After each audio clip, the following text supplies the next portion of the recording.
성경에 보면 내게로 돌아오라 혹은 여호와께로 돌아오라 또는 하나님께로 돌아오라는 이런 의미의 말씀들이 아주 많이 기록되어 있습니다.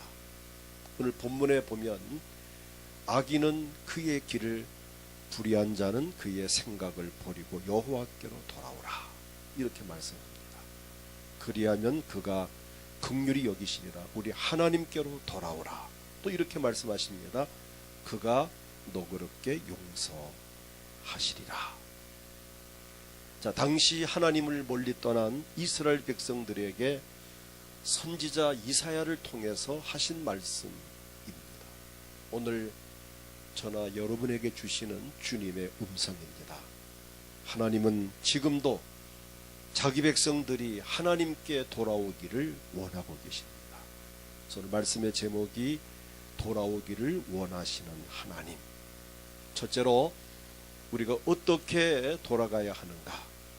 오늘 본문 말씀대로 죄악된 길에서 돌아가야 합니다. 하나님을 떠났으며 또 우상을 숭배하며 하나님의 뜻을 따라 살지 않고 방황하는 가운데서 더 이상 거기에 머물지 말고 하나님께로 돌아가야 한다는 것입니다. 우리는 하나님을 떠나 사는 사람들이 많이 있습니다. 또 하나님을 떠난 정도가 아니라 우상을 숭배하고 헛된 것을 섬기는 사람도 많이 있습니다. 또 하나님을 믿는다고는 하지만 교회를 다니긴 하지만은 하나님의 뜻을 따라 살지를 못하고 자기중심적으로 살면서 방황하는 많은 사람도 있습니다. 우리 모두가 하나님께로 돌아가야 합니다. 예레미야 25장 5절을 보면 그가 이르시기를 너희는 각자의 악한 길과 악행을 버리고 돌아오라. 자, 하나님께 돌아오라는 것입니다. 그리하면 나 여호와가 너희와 너희 조상들에게 영원부터 영원까지 준 그 땅에 살리라. 우린 그러므로 하나님께 돌아가야 합니다. 더 이상 주저하거나 망설이지 말고 속히 하나님께로 돌아가야 합니다. 하나님께 돌아오는 타이밍이 빠를수록 좋습니다. 우리 가족 중에 아직 하나님께 돌아오지 않고 있는 가족들도 있습니다. 하나님께 돌아오는 것은 빠르면 빠를수록 좋습니다.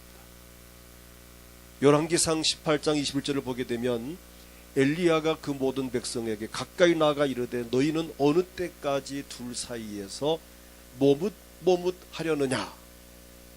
오늘 우리 주변에 둘 사이에서 머뭇거리는 사람들이 많습니다. 하나님을 믿을까 말까, 교회를 갈까 말까, 이렇게 할까 저렇게 할까, 어떤 종교를 택할까, 내가 부모님 말씀을 따라 살까 말까, 이런 두 사이에서 머뭇하는 사람들이 정말 많습니다. 엘리야는 계속 말합니다. 여호와가 만일 하나님이면 그를 따르고 바알이 만일 하나님이면 그를 따를지어다 하니 백성이 말 한마디도 대답하지 아니하는지라. 자, 하나님께 돌아오기를 머뭇거릴수록 손해를 봅니다. 빨리 돌아올수록 하나님의 용서와 위로와 기쁨과 평안과 사랑을 더 빨리 받을 수 있기 때문입니다. 우리는 하나님을 섬기는 가운데에 믿음으로 사는 삶이 정말 중요합니다. 우린 교만과 고집을 버리고 하나님께로 돌아서야 합니다. 느헤미야 9장 29절을 보면 이렇게 말씀합니다. 다시 주의 율법을 복종하게 하시려고 그들에게 경계하셨으나 그들이 교만하여 사람이 준행하면 그 가운데서 삶을 얻는 주의 계명을 듣지 아니하며 주의 규례를 범하여 고집하는 어깨를 내밀며 목을 굳게 하여 듣지 아니하였나이다. 고집하는 어깨를 내밀고 난 안 해, 싫어 하면서 고집을 피우는, 또 목을 굳게 하는, 세상 말로는 목이 뻣뻣하다, 목을 굽힐 줄 모른다는 사람, 교만한 사람을 빗대어 하는 이야기입니다. 하나님 앞에서는 고집을 버려야 합니다. 저도 옛날 신학생 때 한때 고집을 피우다가 하나님께 되게 얻어맞은 일이 기억이 납니다. 고집을 버려야 합니다. 그리고 목을 굳게 하지 말고 목이 부드러워서 목을 숙일 줄 아는, 고분고분할 줄 아는 겸손함이 필요합니다. 교만과 고집을 버리고 하나님께 돌아서야 합니다. 예레미야 8장 5절을 보면은 이 예루살렘 백성이 항상 나를 떠나 물러가면 어찌미냐, 그들이 거짓을 고집하고 돌아오기를 거절하도다. 우리 주변에는 너무 고집이 세어서 하나님께 안 돌아오는 사람도 없지 않아 있습니다. 가족 중에도 있고 친구 중에도 있고, 또 우리가 하나님 믿긴 믿지만 얼마나 고집이 세인지 하나님 말씀대로 순종 안 하는 사람도 꽤 있습니다.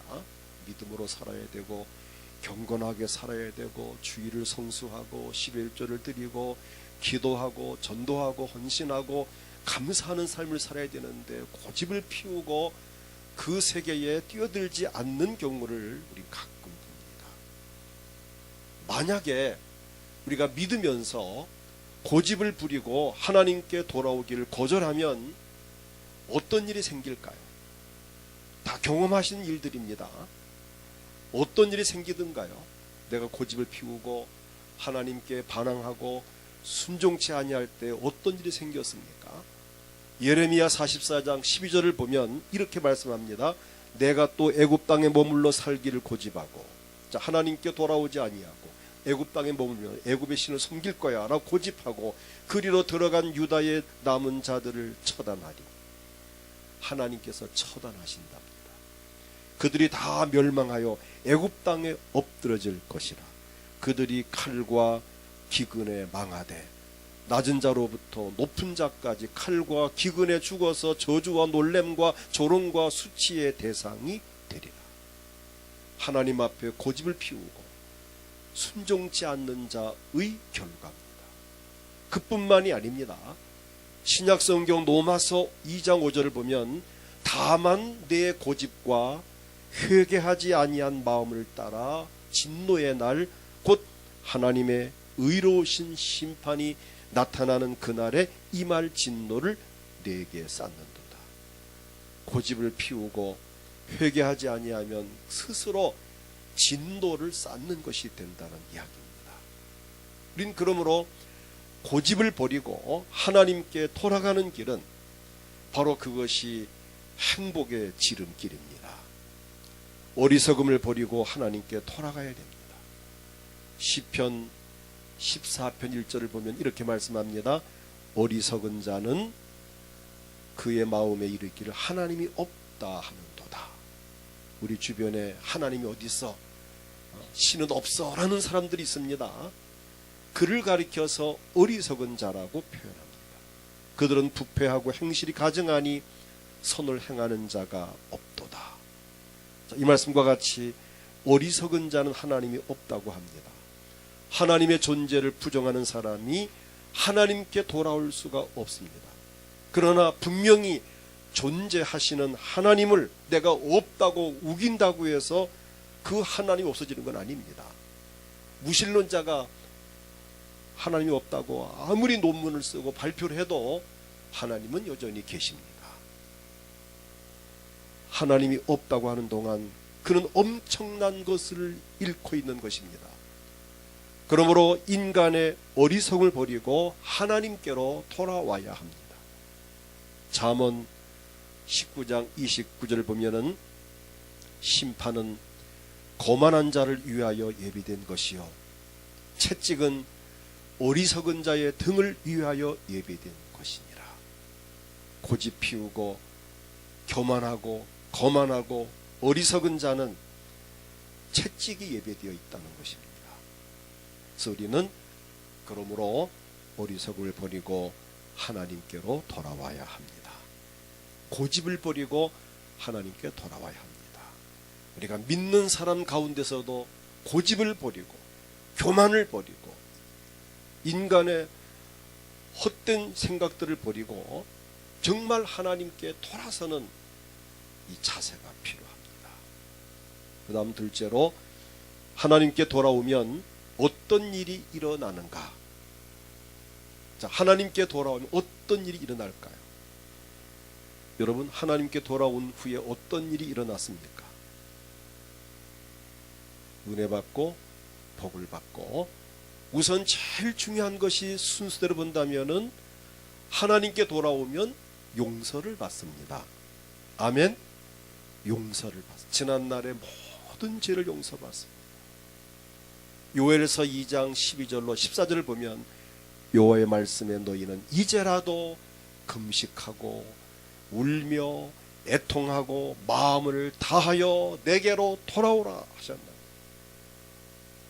너희는 옷을 찢지 말고 마음을 찢고 너희 하나님 여호와께로 돌아올지어다. 그는, 하나님은 은혜로우시며 자비로우시며 노하기를 더디하시며 인애가 크시사 뜻을 돌이켜 재앙을 내리지 아니하시나니, 하나님께 돌아오면 내리시려고 예비했던 재앙을 내리지 않습니다. 쏟아부으려고 준비했던 진노를 쏟아붓지 않습니다. 주께서 혹시 마음과 뜻을 돌이키시고 그 뒤에 복을 내리사 저주와 재앙을 내리려고 하셨다가 그것을 버리시고 복을 내리신다는 것입니다. 너희 하나님 여호와께 소제와 전제를 드리게 하지 아니하실는지 누가 알겠느냐. 하나님께 돌아와서 하나님, 제가 정말 잘못했습니다. 하나님 섬기지 아니했고 믿지 아니했고 내가 예수 믿지 않은 것 정말 잘못했습니다. 내가 세상에 살면서 우상 숭배하고 죄 가운데 빠진 것 정말 잘못했습니다. 내가 하나님 믿는다고 하면서도 믿음으로 살지 못했고 겸손하지 못했고 열정으로 주를 섬기지 못한 것 정말 잘못했습니다. 우리의 잘못을 인정하고 하나님 앞에 자백하고 고백하면 하나님은 그의 죄와 허물을 용서하여 주신다는 것입니다. 용서받는다는 것은 대단히 중요합니다. 용서함 받은 후에 은혜가 임하고, 죄 용서 받은 후에 복을 받고, 죄 용서 받은 후에 평강이 넘치고, 모든 삶의 행복의 기본이 하나님 앞에 모든 죄를 용서받는 것입니다. 근데 돌아오면 하나님이 용서를 하시겠다는 겁니다. 알고 지은 죄, 모르고 지은 죄, 이미 부모님으로부터 DNA 속에 그 가문에 흐르는 저주, 죄가 있습니다. 내가 죄를 안 지었더라도 이미 부모가 지은 죄로 피가 더러워졌고 그 피를 내가 받고 태어났기 때문에 태어날 때부터 우리는 죄인입니다. 인정하십니까? 우리 태어날 때부터 죄인입니다. 왜? 수천 년 동안 우리 조상들이 지은 그 엄청난 죄가 DNA 속에 피에 흐르고 있거든요. 아담이 지은 그 죄가 온 인류에게 흐르고 있습니다. 거기에다가 자기 본인 스스로 지은 죄는 얼마나 많습니까? 어려서부터 엄마 젖꼭지 깨물은 것부터 시작해가지고 막 떼쓰고 울었던 것부터 시작해가지고 크면서 유치원 때부터 친구 할피고 시기 질투했던 것부터 시작해서 얼마나 많은 죄를 지었습니까? 또 성인이 되어서 얼마나 타락한 세상에서 얼마나 많은 죄를 지었습니까?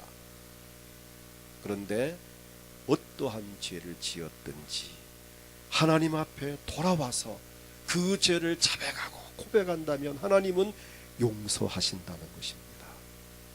용서함 받은 후에 마음에 기쁨이 있고 평안이 있고 즐거움이 있고 건강이 회복되고 경제가 회복되고 환경이 변화되고 마침내 이 땅의 복을 받고 살다가 영원한 천국에 들어가는 놀라운 복을 받게 됩니다.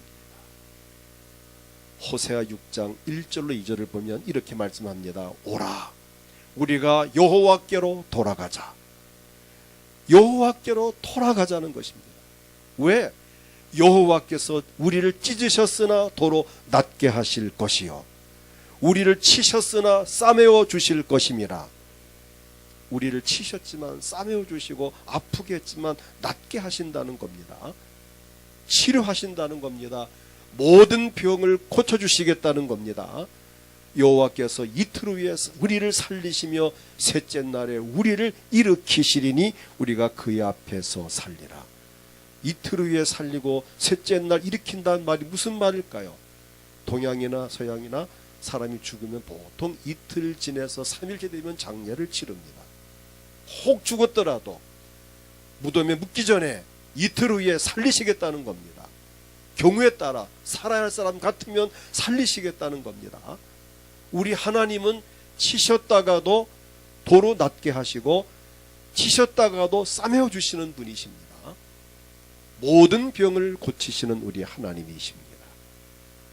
하나님께 돌아오면 용서와 구원은 물론이고 도로 낫게 하시고 상처를 싸매어 주시고, 이 세상에 살면서 많은 상처를 받았습니다. 어려서부터 생존 경쟁 속에서, 치열한 경쟁 속에서, 또 가난과 여러 가지 어렵고 복잡한 환경 속에서 아마 우리나라에 특별히 한 5, 60대 이상 되신 분들 얼마나 옛날 가난했습니까? 형제는 많고 정말 그 어려운 상황 속에 많은 상처들이 있습니다. 물론 요즘 태어난 아이들도 나름대로 상처가 있겠지만은 그 모든 상처를 치유하시고 회복시키실 분은 오직 우리 하나님이십니다. 하나님 앞에 돌아오면 낫게 하시고, 찢으셨으나 낫게 하시고, 치셨으나 싸매어 주시고, 그 다음 우리에게 복을 주십니다. 자, 신명기 30장 9절로 10절을 보면 이렇게 말씀합니다. 우리 함께 자막을 보고 하나님께 돌아오면 어떤 일이 생기는가 같이 읽겠습니다. 내가 내 하나님 여호와의 말씀을 청종하여 율법책에 기록된 그의 명령과 규례를 지키고 내 마음을 다하여 뜻을 다하여 여호와 내 하나님께 돌아오면 내 하나님 여호와께서 내 손으로 하는 모든 일과 내 몸의 소생과 내 가축의 새끼와 내 토지 소산을 많게 하시고 내게 복을 주시되 곧 여호와께서 내 조상들을 기뻐하신 것 같이 너를 다시 기뻐하사 내게 복을 주시리라. 아멘. 자, 하나님께 돌아오면 내 하나님 여호와께서 10절에 보면은 내 손으로 하는 모든 일과 내 몸의 소생과 내 가축의 새끼와 짐승들까지도 복을 주시고 토지 소산을 많게 하시고 내게 복을 주시되, 물질의 복, 건강의 복, 자녀의 복, 형통의 복을 주시되 곧 여호와께서 내 조상들을 기뻐하신 것 같이 너를 다시 기뻐하사 내게 복을 주시리라. 하나님께 돌아오면 그가 손으로 하는 모든 일에 복을 주신다는 것입니다. 전과 같이 다시 복을 주신다는 약속입니다. 그 다음에는 풍성함을 얻습니다. 호세아 14장 1절로 7절을 보면은 이렇게 말씀합니다. 이스라엘아 내 하나님 여호와께로 돌아오라. 며칠 전 새벽 예배 때 이 말씀을 드렸습니다. 하나님께로 돌아오라.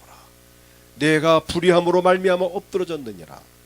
너는 말씀을 가지고 여호와께로 돌아와서, 자, 말씀을 들고 하나님께 돌아오라는, 말씀을 믿고 말씀에 순종하며 돌아오라는 것입니다. 돌아와서 모든 불의를 제거하시고 선한 바를 받으셔서 우리가 수송아지를 대신한 입술의 열매를 주께 드리리다 라고 하면서 쭉 나가서 5절을 보면은 내가 이스라엘에게 이슬과 같으리니, 이 중동 지역엔 이슬이 참 중요합니다. 비가 좀채 내리지 않습니다. 이슬 때문에 그 지역 초목들이 또 짐승들이 그리고 사람도 이슬 때문에 삽니다. 그가 백합화같이 피겠고 레바논 백향목같이 뿌리가 박힐 것이라. 꽃피는 삶을 산다는 것입니다. 그의 가지는 퍼지며 그의 아름다움은 감람나무 같고 그의 향기는 레바논 백향목 같으리. 그 그늘 아래 거주하는 자가 돌아올지라 그들은 곡식같이 풍성할 것이며, 하나님께 돌아오는 자에게 하나님은 풍성하게 복 주신다는 겁니다. 포도나무같이 꽃이 필 것이며 그 향기는 레바논의 포도주같이 되리라. 하나님께 돌아오는 모든 사람들에게 이 복을 약속하셨으니 이미 이 복을 우리가 이미 받으셨지만 더 풍족하게 이 복을 받아 누리면서 행복한 삶을 살아갈 수 있기를 주의 이름으로 축복합니다. 그 다음 셋째는 하나님과의 좋은 관계를 유지해야 합니다. 하나님께 돌아왔다면 하나님과 좋은 관계를 유지하는 것이 중요합니다. 하나님께 돌아왔다가 다시 떠난다면 아무 의미가 없습니다. 하나님께 돌아오긴 왔는데 다시 떠난다면 어떻게 될까요?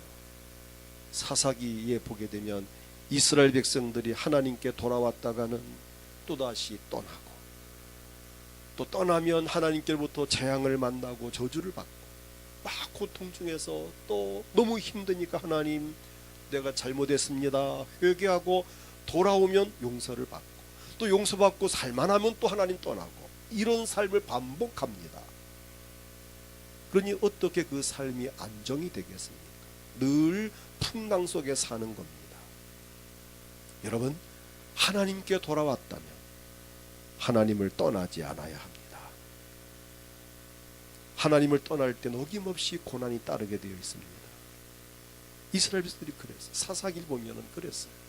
하나님 떠나면 어김없이 이웃나라에 침략을 받거나 가뭄이 들거나 기근이 오거나 전염병 같은 재앙과 저주를 받았습니다.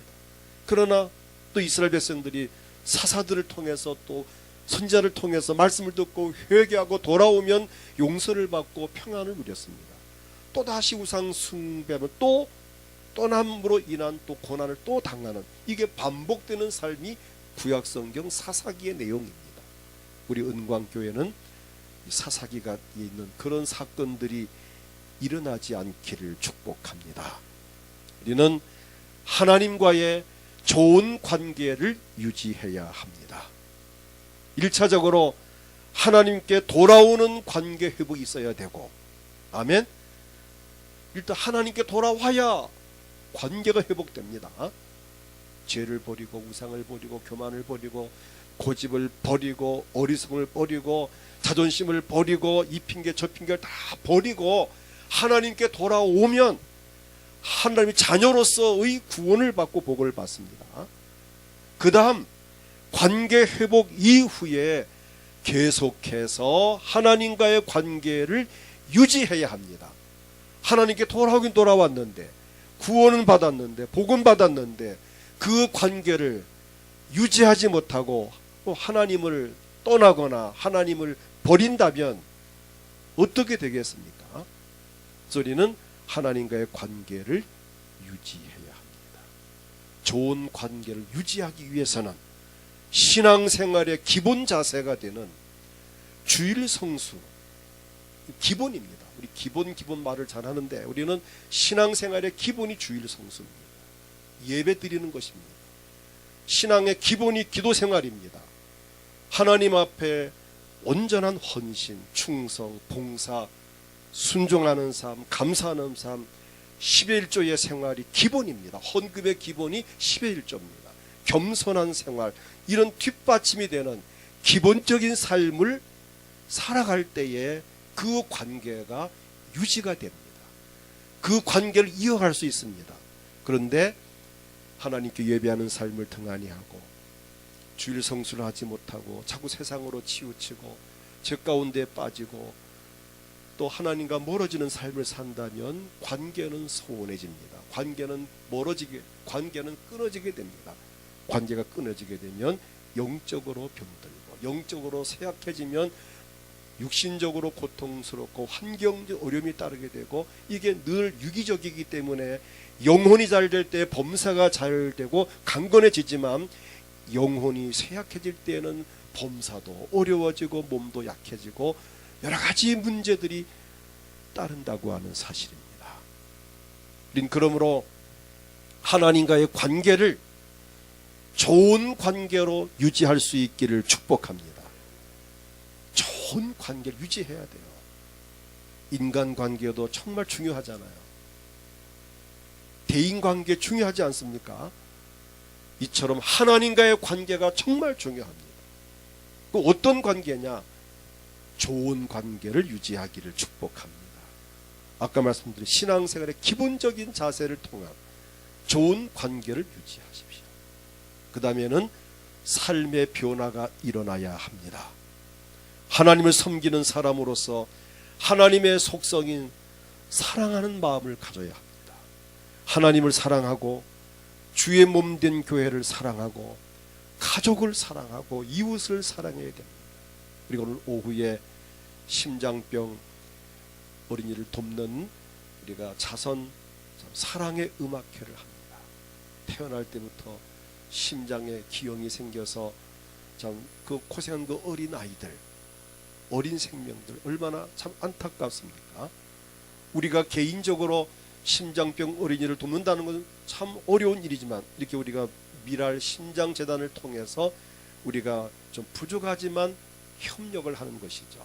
심장병 어린이 한 명을 수술하는 데는 보통 한 700만 원에서 한 2천만 원까지 이렇게 상태에 따라서 돈이 들어간다고 합니다. 우리가 참 오늘 드리는 헌금이 뭐 한 명이 될지 모르겠지만은 그렇게 못돼 우리는 일부를 보태드려도 그것을 모아서 우리나라뿐 아니라 동남아 세계 모든 어린이들의 심장병 아이들을 수술한 일을 우리 오늘 이제 영상을 보면은 아마 아시겠지만 이런 거구나 우리 이런 일에 동참한다라고 아마 상당히 공감을 하실 것입니다. 이것이 사랑입니다. 어려움 당하는 자를 돌보고 이웃을 사랑하는 이 사랑하는 마음, 그리고 하나님의 속성인 사랑과 예수님의 성품인 자기 희생과 겸손함을 배워야 합니다. 예수님은 하나님의 아들이시면서도 하늘 영광 보좌를 버리고 낮고 천한 세상에 오셔서 우리를 위하여 십자가에 피 흘려 죽으시는 희생, 자기 희생을 하셨고 정말 겸손함 우리에게 보이셨습니다. 우린 그리고 성령님의 인도를 받아야 합니다. 성령께서 우리 삶을 진리 가운데로 인도하시기 위해서 우리 안에 임재해 계시면서 우리의 신앙생활을 돕고 계십니다.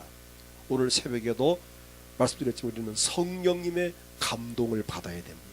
성령님의 인도를 받아야 됩니다. 성령님은 우리 마음속에 때때로 감동과 감화와 깨달음과 교훈을 주십니다. 이렇게 하라, 이렇게 살아라, 이렇게 하라고 하는 영적인 그 코치를 성령이 우리를 시각각하십니다. 그럴 때 우리 믿는 사람이라면은 성령님의 감동과 감화를 받아서 순종을 해야 합니다. 그게 바로 성령의 사람입니다. 하나님 믿는 사람은 하나님의 인도를 받아야 돼. 내 생각, 내 주관, 내 고집대로 사는 것이 아니라 내 안에 임재 계시는 성령님의 인도를 받을 때에 성령님은 저나 여러분의 삶을 유익한 길로 인도하시고 평안한 길로 인도하시고 행복한 길로 인도하시고 형통한 길로 인도를 하십니다. 우리를 행복하게 하시지 절대 저나 여러분을 불행하게 할 분이 결코 아닙니다. 그래서 우리는 성령님의 인도를 받아야 됩니다. 그 다음에는 형통함을 받아야 됩니다. 하나님께 돌아왔다면, 그리고 하나님과 좋은 관계를 유지하고 있다면 하나님께서 약속하신 대로 반드시 복을 주십니다. 마치 하나님께서 함께 하시는 요셉이 어디를 가든지 형통하였던 것 같이 우리에게 하나님이 함께 하시는 증거를 만민들에게 알게 해야 합니다. 전 요셉을 참 좋아합니다. 전 한때 어렸을 때 나는 요셉이야, 나 요셉이 될 거야, 요셉까지 살 거야 라는 말을 입버릇같이 했습니다. 창세기 39장 2절로 3절을 보면은 여호와께서 요셉과 함께 하심으로 그가 형통한 자가 되어. 자, 하나님이 함께 하실 때에, 자, 하나님과 좋은 관계 속에서 하나님이 저나 여러분과 함께 하실 때 우리는 형통한 자가 됩니다. 그의 주인 애굽 사람의 집에 있으니 그의 주인이 여호와께서 그와 함께 하심을 보며, 하나님이 요셉과 함께 하심을 그 주인이 보았고, 감옥에 갔을 때 감옥의 모든 직원들이 보았고, 이웃 사람들이 요셉을 보면서 아, 저 사람은 하나님이 함께하는 사람이구나라고 누구나가 인정할 수 있도록 표시가 나는 복을 받았습니다. 저는 우리 은광교회 성도들이 하나님이 함께하는 증거를 만민들에게 보여줄 수 있기를 축복합니다. 임마누엘 복, 하나님이 함께 하시는 그 복을 이웃 사람들이, 친척들이, 친구들이 누가 보아도 저 가정은 하나님이 함께하는 가정이야, 저 사람은 보통 사람이 아니야, 분명히 하나님 함께하는 사람이야 하는 것마다 잘 되고, 저렇게 승승장구하고 저렇게 복을 받으니 분명히 저 사람 보면 하나님 함께하는 것이 맞아라고 하는, 난 여러분들이, 저나 여러분들이, 우리 은광교회가 하나님이 함께하는 증거를 만민들에게 알려줄 수 있기를 소원합니다. 여호와께서 그의 범사에 형통하게 하심을 보았더라. 하나님이 함께 하심을 모든 사람들이 보고 알았습니다. 역대상 18장 13절 보면은 다윗의 이야기가 나옵니다. 다윗이 에돔에 수비대를 두매 에돔 사람이 다 다윗의 종이 되니 다윗이 어디로 가든지 여호와께서 이기게 하셨더라. 어디를 가든지 승리하게 하셨습니다. 이처럼 하나님이 함께하는 사람은 어디를 가든지 형통하는 삶을 삽니다. 제 말씀을 맺겠습니다. 하나님은 우리가 돌아오기를 애타게 기다리십니다. 스가랴 1장 3절에 보니까 그러므로 너는 그들에게 말하기를 만군의 여호와께서 이처럼 이르시되 너희는 내게로 돌아오라 만군의 여호와의 말이니라. 그리하면 내가 너희에게로 돌아가리라 만군의 여호와의 말이니라. 충격적인 말씀 아닙니까? 너희가 내게로 돌아오면 나도 너희에게 돌아가리라.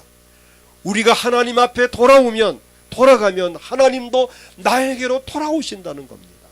여기에서 만남이 이루어지는 겁니다. 하나님과의 만남 속에서 위로와 용서와 기쁨과 평안함을 누릴 수 있습니다.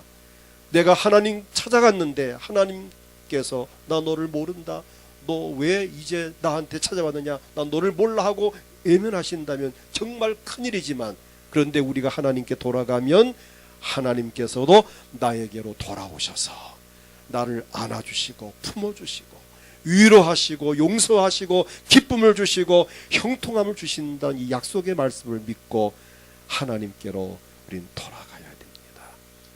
집을 나간 자식이 돌아오기를 기다리는 부모의 심정 그 이상으로 하나님께서 우리를 기다리시는데, 기다리신 이유가 뭘까요? 이유는 분명합니다. 이사야 30장 18절을 보면은 우리를 기다리신 이유를 이렇게 말씀합니다. 함께 읽겠습니다. 그러나 여호와께서 기다리시나니 이는 너희에게 은혜를 베풀려 하심이요 일어나시리니 이는 너희를 긍휼히 여기려 하심이라. 대저 여호와는 정의의 하나님이시라. 그를 기다리는 자마다 복이 있도다. 감동적인 말씀입니다. 나를 왜 기다리시는가? 나에게 은혜를 베푸시려고 기다리신다는 겁니다. 긍휼을 베푸시려고 기다리신다는 겁니다. 복을 주시려고 나를 기다리신다는 것입니다. 우리가 하나님께 돌아왔고 예수님 흘리신 보배로운 피로 제사함 받고 구원받은 것은 물론이고, 하나님께서 나의 하나님 되신 것을 인하여 우린 감사할 수 있기를 축복합니다. 그러나 안타깝게도 아직 하나님께 돌아오지 아니한 우리 가족들, 정말 안타깝습니다. 우리 가족들, 나를 낳으신 부모님 아직 하나님께 안 돌아왔다면 지옥 갈 것이 뻔한데 수십 년 인생 살고 자식들 키우느라 그 고생하시고 결국 죽어 지옥 간다면 이게 무슨 꼴입니까? 정말 밤잠이 안 와야 합니다. 내가 낳은 자식이 내가 그만큼 가르쳤고 그만큼 공을 들인 그 자식이 하나님께 돌아오지 않고 죄 가운데 살다가 지옥 가고 세상에서 방황한다면 우린 결코 우리 부모의 마음이 편할 수 없습니다. 내가 사랑하는 남편과 아내가 죄 가운데 살고 방황하고 지옥 간다면 우린 그냥 볼 수 없잖아요. 우리의 가족들이 하나님께 돌아오게 하기 위해서는 어떤 승부수를 두어야 합니다. 목숨을 걸어야 됩니다. 화재가 났습니다. 불에 타 죽고 있습니다. 그냥 두겠습니까? 내 가족, 내 자식이고 부모인데 불 속에 뛰어들어가서 건져내는 것이 그게 가족입니다. 사랑입니다. 우리 부모와 아내와 남편, 자녀들 하나님을 떠나 있습니다. 하나님께 돌아올 생각도 안 하고 있습니다. 혹 어떤 경우는 내가 하나님 돌아갈까 말까 망설이고 머뭇거린 사람도 한 발쯤은 교회 쪽으로 향한 사람도 없지 않아 있을 것입니다. 승부수를 띄십시오. 어떤 수단과 방법을 써서라도 그들을 하나님께로 돌아오게 해야 합니다. 하나님께로 돌아온 그들에게 하나님 용서와 기쁨과 평안을 주실 것입니다. 하나님 돌아온 저나 여러분은 이제부터 영원까지 성령님의 인도하심을 따라 천국에 가는 그날까지 하나님을 떠나지 아니하고 영원한 삶을 살아갈 수 있기를 주의 이름으로 축복합니다. 이 시간 다같이 통성으로 기도합니다. 하나님, 내가 하나님께 돌아오게 된 것을 인하여 감사합니다. 하나님께 돌아오긴 했지만 믿음으로 살지 못했고 말씀을 따라 살지 못했고 열심을 주를 섬기지 못한 것을 회개합니다. 세상에 내가 머뭇거리고 있는 것을 인정합니다. 하나님, 내가 하나님 앞에 올인하게 하옵소서. 내가 하나님 앞에 온전히 돌아올 수 있게 하옵소서. 그리고 나를 하나님 받아주시옵소서. 용서해 주시고 나의 상한 마음을 치유해 주시고 병든 육체를 고쳐주시고 우리 가정의 어렵고 복잡한 일들을 하나님 풀어주시고 내 삶의 형통함을 주옵소서.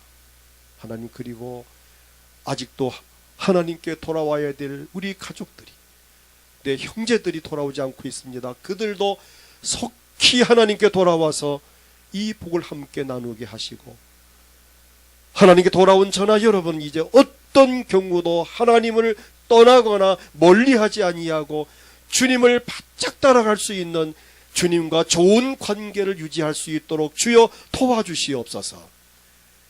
몸이 아프신 아픈 곳에 손을 얹고 아픈 몸을 치유해 주십시오. 상한 마음, 상처가 있습니까? 마음에 소원이 있습니까? 가슴에 손을 얹고 주여 내 상한 마음을 치유하시고 내 상처를 치유하시고 내 마음의 소원 이루어 주옵소서. 믿음을 더하시옵소서. 다 같이 합심해 기도하겠습니다. 주여